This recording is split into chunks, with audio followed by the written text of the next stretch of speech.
The last sermon, also known as the farewell sermon, delivered by the Prophet Muhammad during his final pilgrimage, is one of the most significant messages in Islamic tradition. This sermon was delivered on the 9th of Dhul Hijjah, 1063 CE, on the Mount of Mercy in the plain of Arafat. The Prophet's words continue to serve as a guiding light for Muslims, emphasizing unity, equality, justice, and devotion to God.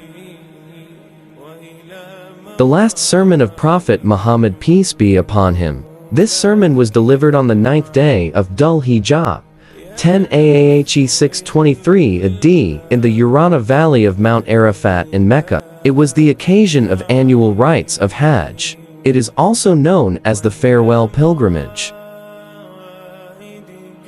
Acknowledgement of finality. The sermon begins with the Prophet Muhammad's recognition that this might be his last address, emphasizing the importance of the message. This introduction is authentic and adds a profound sense of urgency and importance to the words that follow. O people, lend me an attentive ear, for I know not whether after this year shall ever be amongst you again. Therefore, listen carefully to what I am saying, and take these words to those who could not be present here today.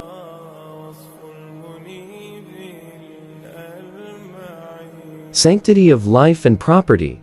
The Prophet emphasizes the sanctity of life and property, likening it to the sanctity of the sacred month, day, and city. This underscores the Islamic principle that the life and property of every Muslim must be protected and respected. The call to return goods to their rightful owners and to avoid causing harm is consistent with the Prophet's lifelong emphasis on justice and fairness. O people, just as you regard this month, this day, this city as sacred, so regard the life and property of every Muslim a sacred trust. Return the goods entrusted to you to their rightful owners. Hurt no one, so that no one may hurt you.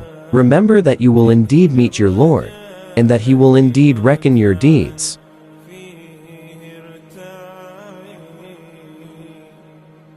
Prohibition of usury interest. The specific prohibition of usury and the waiving of all interest obligations, including that of his uncle Abbas, is a powerful stance against economic exploitation. This aligns with the broader Islamic economic principles of fairness and equity, ensuring that wealth does not accumulate unjustly in the hands of a few. Allah has forbidden you to take usury, therefore all interest obligation shall henceforth be waived. Your capital is yours to keep. You will neither inflict nor suffer any inequality. Allah has judged that there shall be no interest, and that all interest due to Abbas ibn al-Muttalib be waived.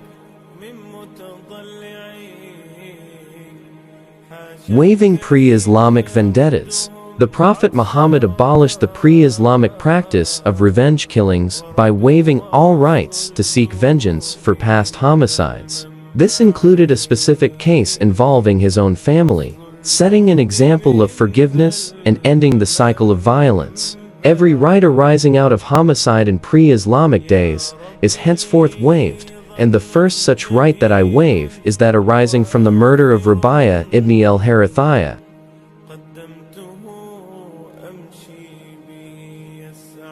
Condemning calendar manipulation. The Prophet condemned the practice of altering the lunar calendar to suit personal interests, particularly the manipulation of sacred months. He emphasized the fixed nature of the Islamic calendar, reaffirming the sanctity of the 4 holy months as ordained by Allah, thus ensuring proper adherence to religious obligations. O men, the unbelievers indulge in tampering with the calendar in order to make permissible that which Allah forbade, and to prohibit what Allah has made permissible. With Allah the months are 12 in number. 4 of them are holy, they are successive, and one occurs singly between the months of Jumada and Shaban.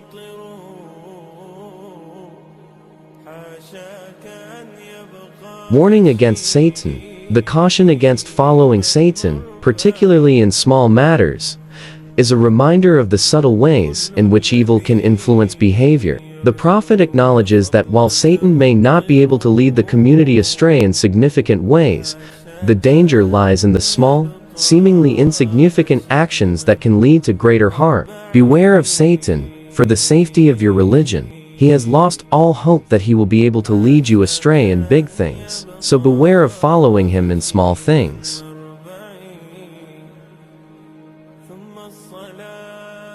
Rights and responsibilities of women. The sermon's emphasis on the rights of women is notable for its time and reflects the progressive nature of the Prophet's teachings. By declaring that women have rights over men just as men have rights over women, the Prophet establishes a framework for mutual respect and responsibility. The instruction to treat women with kindness and as partners reflects the Prophet's broader teachings on compassion and justice. O people, it is true that you have certain rights with regard to your women, but they also have rights over you. Remember that you have taken them as your wives only under Allah's trust and with His permission. If they abide by your right, then to them belongs the right to be fed and clothed in kindness.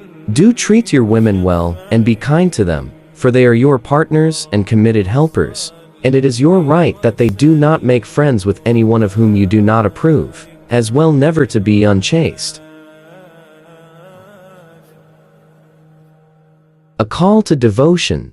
This part of the sermon emphasizes the core obligations in Islam: worshipping Allah, performing the 5 daily prayers, fasting during Ramadan, giving zakat charity, and performing Hajj if able. The Prophet underscores these pillars as the fundamental practices that every Muslim should diligently follow to maintain their faith and fulfill their religious duties. O people, listen to me in earnest, worship Allah, say your 5 daily prayers, fast during month of Ramadan, and give your wealth in zakat, perform Hajj, if you can afford it.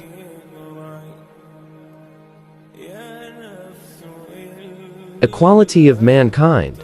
The declaration that all mankind is from Adam and Eve, and that no person is superior to another except by piety and good action, is a powerful statement against racism and tribalism.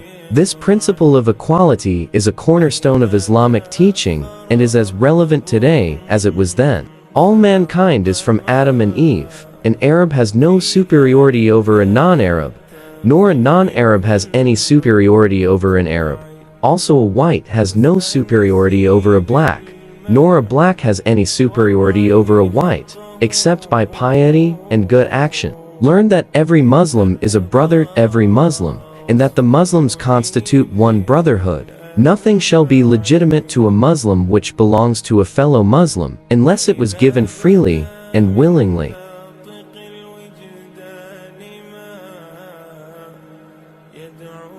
Unity of the Muslim Brotherhood. The call for Muslims to see each other as brothers and to respect each other's rights reinforces the importance of community and solidarity in Islam. The prohibition against taking anything from another Muslim without their consent is a reflection of the high ethical standards expected in the Muslim community. Do not, therefore, do injustice to yourselves. Remember, one day you will meet Allah and answer your deeds. So beware, do not astray from the path of righteousness after I am gone.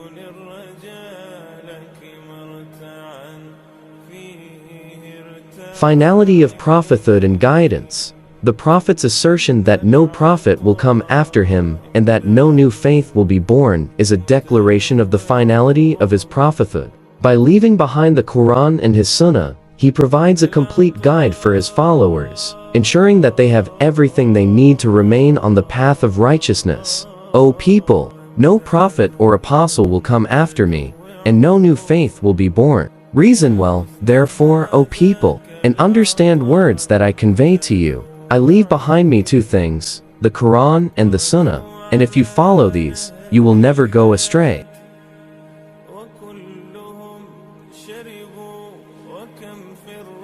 Transmission of the message. The emphasis on passing the message to others and ensuring its accurate transmission is a reflection of the importance of preserving the integrity of Islamic teachings.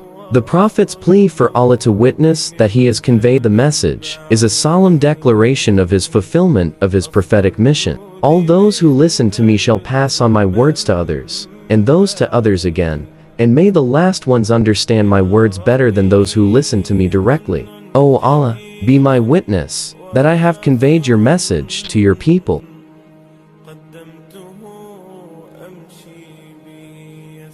As part of this sermon, the Prophet recited to them a revelation from Allah, which he had just received, and which completed the Quran, for it was the last passage to be revealed. This day, the disbelievers despair of prevailing against your religion, so fear them not, but fear me Allah. This day have I perfected for you, your religion, and fulfilled my favor unto you, and it hath been my good pleasure to choose Islam for you as your religion. Surah 5, Ayah 3.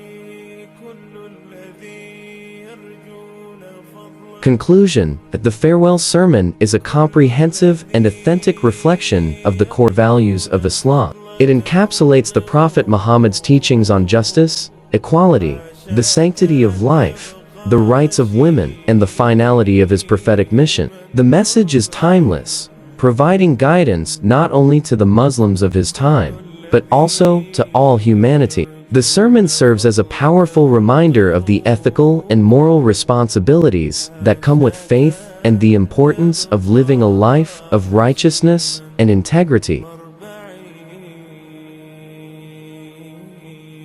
The sermon was repeated sentence by Safwan's brother Rabi'a, who had powerful voice, at the request of the Prophet, and he faithfully proclaimed to over 10,000 gathered on the occasion. Towards the end of his sermon, the Prophet asked, "O people, have I faithfully delivered unto you my message?" A powerful murmur of assents, "O Allah, yes," arose from thousands of pilgrims, and the vibrant words, "Allahumma," rolled like thunder throughout the valley. The Prophet raised his forefinger and said, "O Allah, bear witness that I have conveyed your message to your people."